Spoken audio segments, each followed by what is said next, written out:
కూటమి అధికారంలోకి వచ్చిన తొలి రోజుల నుంచే ఈ దాడులు విపరీతంగా పెరిగిపోయి పాఖానకి చేరింది. దొరికిన వాడిని దొరికినట్టు చంపేస్తున్నారు. వెనకాల మా ఎమ్మెల్యే టీడీపీ వాడున్నాడు, కూటమి వాళ్ళు ఉన్నారు అన్న ధైర్యం వాళ్ళలో స్పష్టంగా కనబడుతోంది. గుంటూరు వినుకొండలో ఏకంగా ఏ స్థాయిలో మర్డర్ జరిగిందో చూశాము. ఆ తర్వాత జగన్ హుటాహుటిన వీడియో ఫోటో ఎగ్జిబిషన్ను కూడా ఢిల్లీ వేదికగా నిర్వహించి నేషనల్ అటెన్షన్ తీసుకొచ్చారు. దేశవ్యాప్తంగా ఆంధ్రప్రదేశ్ అరాచకాలు అంటూ కూడా జగన్ ఢిల్లీలో పెద్ద ఎత్తున ధర్నా నిర్వహించారు. దీనికి అనేక రాజకీయ పార్టీల నుంచి ముఖ్య నేతలు వచ్చి మద్దతు తెలిపారు. కానీ ఎంత చేసినా ఇంకా ఆగడాలు మాత్రం అస్సలు ఆగడం లేదు. నిన్న శ్రీశైలం, మొన్న జగ్గాయపేట, ఇలా దారుణాలు రోజు రోజుకు పెరిగిపోతూనే ఉన్నాయి. జగ్గాయపేటలో పచ్చమూకాల దాడి ఏ స్థాయిలో ఉందన్నది కూడా చూశాం. చాలా తీవ్రంగా గాయపడిన వైసీపీ నేత గింజపల్లి శ్రీనివాస్ నిందితులను కఠినంగా శిక్షించాలని నవాబ్పేట గ్రామస్తులు ఆందోళన వ్యక్తం చేస్తున్నారు. ప్రజల ముందు చూస్తుండగానే ఇలా చంపుకుంటూ పోవడం అన్నది నిజంగా ఎంతవరకు కరెక్ట్ అన్నది మాత్రం ఆలోచించాలి. ఇక్కడ శ్రీశైలం నియోజకవర్గం సీతారాంపురంలో సైతం అదే దారుణం చోటు చేసుకుంది. నంద్యాల జిల్లా మహానంది మండలం సీతారాంపురంలో తెలుగుదేశం పార్టీకి సంబంధించిన నేతల కిరాతక దాడిలో ప్రాణాలు కోల్పోయిన వ్యక్తి పసుపులేటి సుబ్బారాయుడు. వైసీపీ కార్యకర్తగా మంచి పేరు సంపాదించుకున్న సుబ్బారాయుడు చివరికి ఈరోజు ఇలా ప్రాణాలు వదిలేసే పరిస్థితికి వచ్చింది. ఈ నడి రోడ్డు మీద ఇంట్లో నుంచి లాక్కొచ్చి మరీ ఈ హత్య జరిగినట్టుగా వార్తలు వస్తున్నాయి. ఎస్ఐ కానిస్టేబుల్ కళ్ళెదుటే సుబ్బారాయుడిని ఇంట్లో నుంచి బయటకు లాగి చంపేసిన వైన్యాన్ని నిజంగా తలుచుకుంటేనే భయం వస్తుంది. పోలీసుల ఎదుట ఈ హత్యలు జరుగుతున్నాయంటే నిజంగా ఇది ఏ స్థాయిలో కూటమికి సంబంధించిన నేతలు ముందుకు అడుగులు వేస్తున్నారన్నది ఇట్టే చెప్పవచ్చు. రాత్రి 9:30 పోలీసులను అప్రమత్తం చేసిన మరో నేత. సరిగ్గా ఈ సుబ్బారాయుడిని చంపుతారని తెలిసే అప్రమత్తం చేసినా పోలీసులు పట్టించుకోలేదని, అదనపు బందోబస్తు కోరినప్పటికీ పట్టించుకొని ఉన్నతాధికారులు ఊరంతా చూస్తుండగా పచ్చముఠా విధ్వంసం చేసి పక్కా ప్లాన్తో హత్య చేసిన అనంతరం అంతా అయిపోయింది అని తెలుసుకున్నాక పోలీసులు రావడం నిజంగా విడ్డూరం కాదా, విచిత్రం కాదు. ఇది ఎవరిని శిక్షించాలి? ముందుగా పోలీసులను, ఉన్నతాధికారులను శిక్షించాలంటూ నంద్యాల జిల్లాలకు సంబంధించిన గ్రామ సభ్యులు, నేతలు ఆరోపిస్తున్నారు.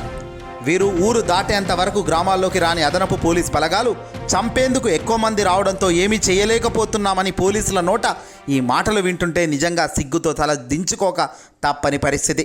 అర్ధరాత్రి 12:20 నుంచి 12:30 మధ్య హత్య జరిగాక అదనపు బలగాలు రాక జిల్లాల కేంద్రానికి కేవలం 12 కిలోమీటర్ల దూరంలో ఘోరం జరిగింది. ఇంత స్థాయిలో మర్డర్లు జరుగుతున్న కూటమి పట్టించుకోవడం లేదు. ఆవేశంతో రగిలిపోయే పవన్ అసలు ఆ ఆవేశం కాదు కదా, ఆలోచన లేకుండా వెళ్ళిపోతున్నారు. నడి రోడ్డు మీద కళ్ళకు కనిపిస్తుంటే మర్డర్లు చేస్తూ పోతుండడం నిజంగా ఇంతవరకు కరెక్ట్?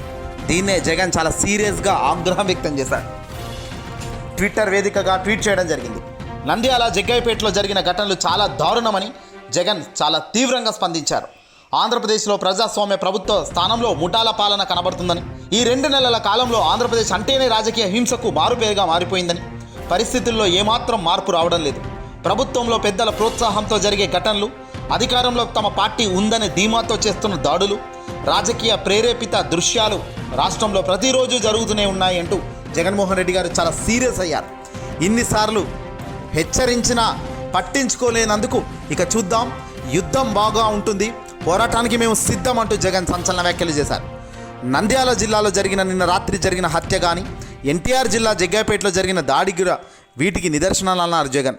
ప్రజలకిచ్చిన హామీలను మర్చిపోయి ఎగ్గొట్టే ప్రయత్నంలో చంద్రబాబు, నువ్వు చేస్తున్నవి ఏవి కూడా ఊరుకునే అంశాలు కావు, వదిలిపెట్టేవే కాదు. ఈ 2 నెలల కాలంలో మీరు ఏ స్థాయిలో ఆంధ్రప్రదేశ్ను హింసగా మార్చారో ప్రజలు గమనిస్తున్నారు. పరిస్థితుల్లో అదుపు రావడం లేదు, పరిస్థితుల్లో మార్పు రావడం లేదు. చూపిస్తా, తడాకావు చూపిస్తా, చూస్తూ ఉండండి చంద్రబాబు, తెలుగుదేశం పార్టీ మూకలకు చెబుతున్నా. ఇక ఆగను, ఆపేదానికి మీరు సిద్ధంగా కూడా లేరు. ఎంత దూరమైనా వెళ్తాం. మా వైసీపీ కార్యకర్తలను, నాయకులను గట్టెక్కించేందుకు, కాపాడేందుకు ఏ స్థాయిలోనైనా మేము యుద్ధం చేస్తాం, ఛాలెంజ్ అంటూ జగన్ చాలా సీరియస్గానే ట్విట్టర్ వేదికగా ట్వీట్ చేయడం జరిగింది. అలాగే వైసీపీ నాయకులకు, కార్యకర్తకు భయభ్రాంతులకు గురి కావద్దని, ఇలాంటి దుర్మార్గులకు చెక్ పెట్టే దిశగానే మన అడుగులు ఉంటాయని కూడా జగన్ చెప్పారు. ఈ దారుణాలకు బాధితులకు అండగా ఉంటూ పోరాటాన్ని కొనసాగిస్తామని కూడా ఆయన ట్విట్టర్ వేదికగా ట్వీట్ చేయడం జరిగింది. ఇప్పుడు జగన్మోహన్ రెడ్డి గారు ఢిల్లీకి వెళ్తారా? దేశ ప్రధాని నరేంద్ర మోదీ దృష్టికే ఈ విషయాలను తీసుకెళ్లేందుకు పక్కా ప్లాన్ చేస్తున్నట్టు సమాచారం అందుతుంది. కేంద్ర హోంశాఖ అమిత్ షా గారి దృష్టికే ఈ అరాచకాలు ఆగడం లేదు కాబట్టి పైకే వెళ్లేందుకు చాలా సీరియస్గా సన్నాహాలు చేస్తున్నట్టు తెలుస్తుంది. ఎందుకంటే చూస్తూ మరణాలు జరుగుతూనే ఉన్నాయి, ప్రాణాలు కోల్పోయే వాళ్ళు ప్రాణాలు కోల్పోతూనే ఉన్నారు. మరి ఇలాంటి కష్ట సమయంలో ఎవరు అండగా ఉండాలి? వైసీపీ పార్టీకి కానీ క్యాడర్ కానీ పూర్తిగా భయాన్ని కల్పిస్తూ కూటమి అంటేనే అరాచకం అనేటట్టుగా వీళ్ళు చూపిస్తున్న ఈ భయానికి గల కారణం ఏంటి?